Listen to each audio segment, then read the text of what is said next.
Hello, magandang umaga, magandang tanghali, magandang gabi po sa inyong lahat.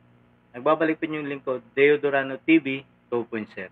Komentaryon lang po natin tong ang sabi ni Remulla, may lumabas na daw po na warrant of arrest ni Senador Bato, mga kababayan. Pero sana po, hindi na po mangyari ang nangyari kay Pangulong Duterte. Alam naman po natin na hindi basta-basta mapapadala ang isang Pilipino. Kailangan po niya talagang dumaan sa local court, mga kababayan. Sana gawin lahat ng paraan ni Senador Bato para hindi kaagad-agad siya mapadala ni Remulla doon sa dahig, mga kababayan. Pakinggan lang po natin itong favorite song ng ating kagalang-galang na presidente, mga kababayan.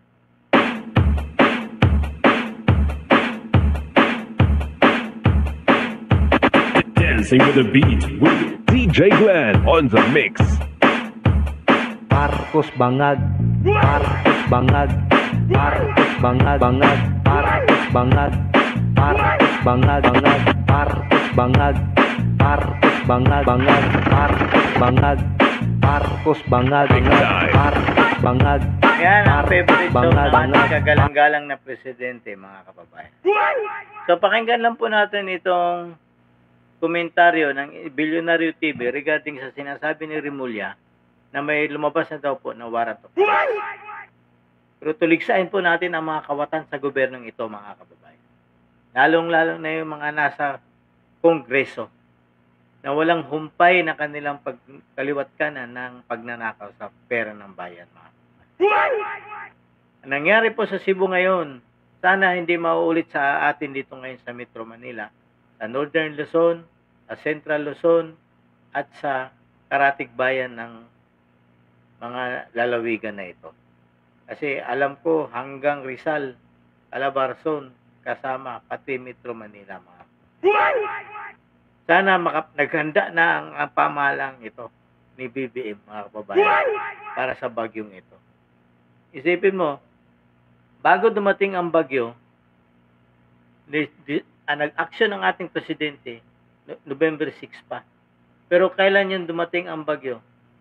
Bagyo pa lang sinasabi na ng Pag-asa, November 2030 na alam nilang may parating na bagyo. Pero walang prevent na inaksyon ang presidente. Kung may advance party siya doon na makakapaghanda ang mga tao at ang mga local government, wala siyang ginawa kung hindi maghintay. Pagkatapos dumaan ang bagyo, doon pa lang siya nag-asikaso. Sana po hindi po mangyari ito ngayon sa mas malaki pa po sa Pilipinas ito, mga kababayan. Ang bagyo na ito, malaki pa ito sa Pilipinas. Na sana hindi matulad na nangyari sa Cebu. Na halos ang buong isang bundok na yata ng lupa ang dinala doon sa syudad, mga kababayan. Yan ang nakakalungkot. Hindi lang problema sa flood control, baka mayroon pang quarry doon sa ibabaw ng bundok, mga kababayan. Yun ang kaliwat kanan. Masagana ngayon ang illegal logging, illegal quarrying, kasi open na open po ang presidenteng ito. Kaya bumaha ng bumaba ang tudo at bumaba ng bumaba ang putik kasi wala nang punong pumipigil doon sa tubig na dumadaos-dos papunta sa baba. Kaya nakakalungkot, mga kababayan. So pakinggan na po natin itong report ng Bilyonaryo TV na bumaba na di umano ang warrant of arrest ni Senador Bato, mga kababayan. Sa The Hague, Netherlands, si Senator Ronald Bato de la Rosa kasama si FPRRD. Naglabas na raw kasi ng arrest warrant ang ICC dahil sa umano'y madugong war on drugs ayon kay Ombudsman Boying Remulla. Pero ang ibang ahensya tila nagve-verify pa kung totoo umano ang bombshell statement ng Ombudsman. Narito ang Agenda Weekend Report ni Hannah D.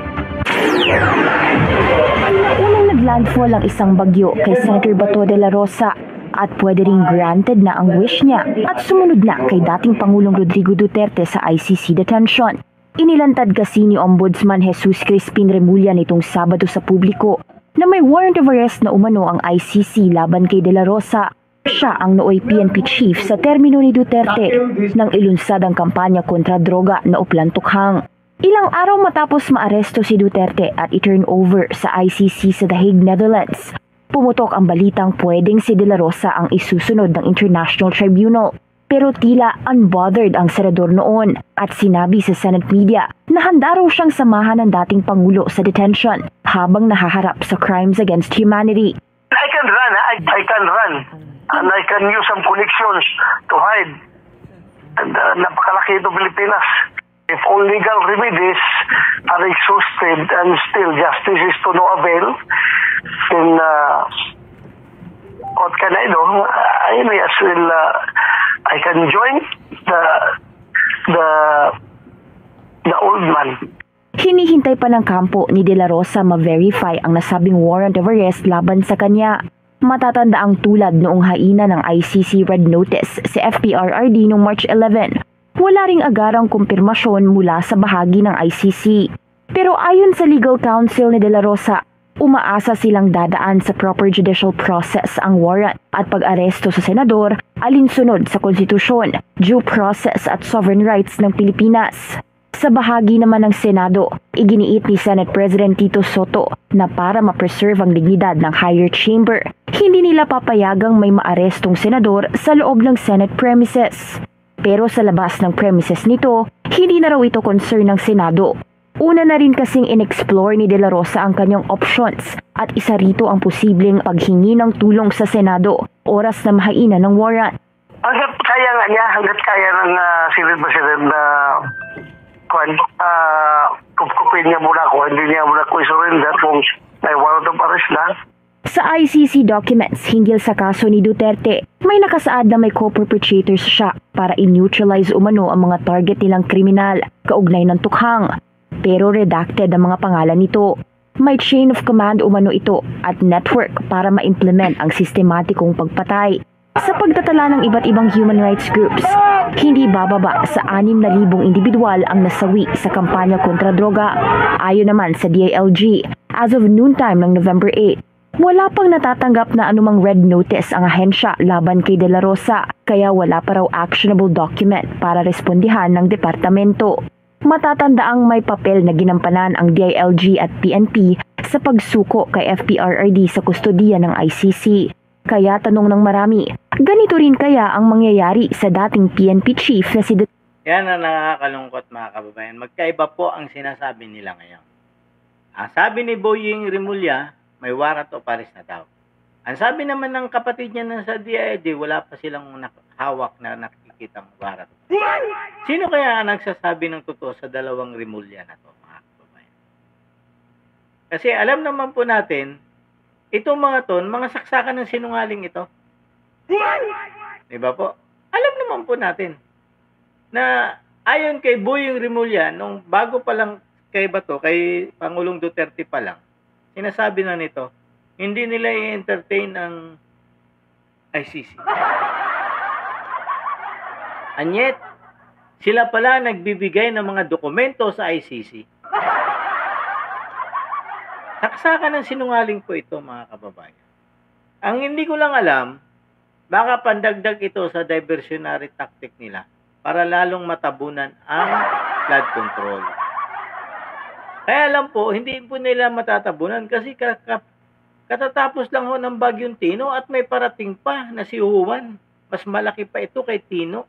Buong Pilipinas ang sakop nito. Hindi talaga nila may da-divert. Hindi talaga mawawala sa isip ng tao ang flood control, mga kababayan. Siguro, tinalaga na rin siguro ito ng Panginoong Diyos na magbaha para hindi makalimot ang tao sa pangyayari ng flood control, mga kababayan. Kasi nga po, pilit po nilang idinadivert, pilit nilang inililigtas ang mga taong nasa likod ng malaking nakawan ito sa pera ng bayan. Pinipilit po talaga nilang i-divert ang issue sa ibang tao para makalimutan ang flood control. Kaya siguro, patuloy na dumarating ang bagyo rito para siguro naiisip ng Panginoon, huwag niyong kalimutan yung kaso na yan. Nagpadala ang Panginoon Diyos ni Tino para makita nila, alala ng mga tao ang flood control palagi. Hindi pa nga natatapos si Tino, dumarating na naman si Juan. Mas malaki pa sa buong Pilipinas ang bagyong ito, mga kababayan.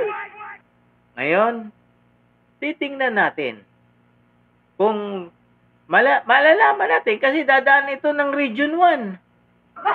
Ilocos Norte, mga kababayan. Doon kaya yung sinasabi nilang flood control doon sa Ilocos Norte hanggang ngayon hindi pa nababanggit. Kaya siguro doon tinutumbok ngayon itong si Juan ng Panginoon Diyos. Para malaman ang buong katotohanan kung talagang matino ang pagkagawa ng flood control doon sa Ilocos Norte, mga kababayan. Kasi ang tinutumbok po nito ang Central Luzon at saka Northern Luzon, mga kababayan. Hindi kaya lalong mataranta si BBM dito pagka once na magbaha dyan ang Ilocos Norte, mga kababayan. Yan ang kasi ang ayon sa Pag-asa, mas maraming ulan na dala ito. Malawak, 700 kilometer ang abot ng nito. Ang lapad ng bagyong ito, mga kababayan. Kaya nakakalungkot lang, kaya siguro panay ang padala ng Panginoong Diyos ng bagyo rito sa atin para iniisip niya huwag niyong kalimutan yan kasi pilit nilang dinadivert ang issue.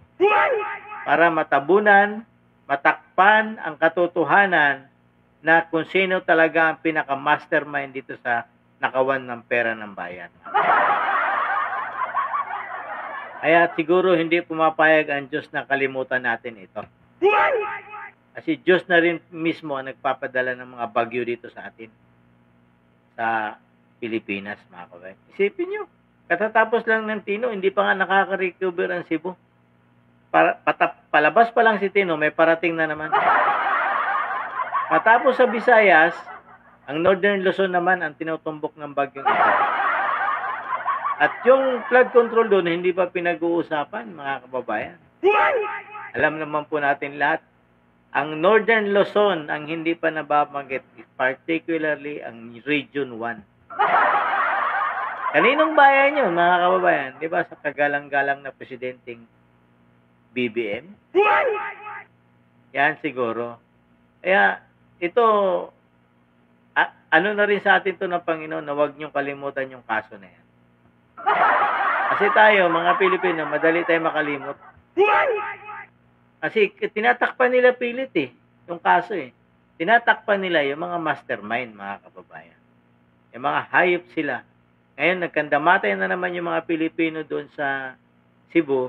Halos 200 na ang namamatay. Anyet, ang mga local, pa doon, parang di umano, nag-abroad pa yata. Yan nakakalungkot, mga kababayan. Sana, walang mapinsala ngayon sa bagyong ito. Sana naghanda ang ating Pangulo.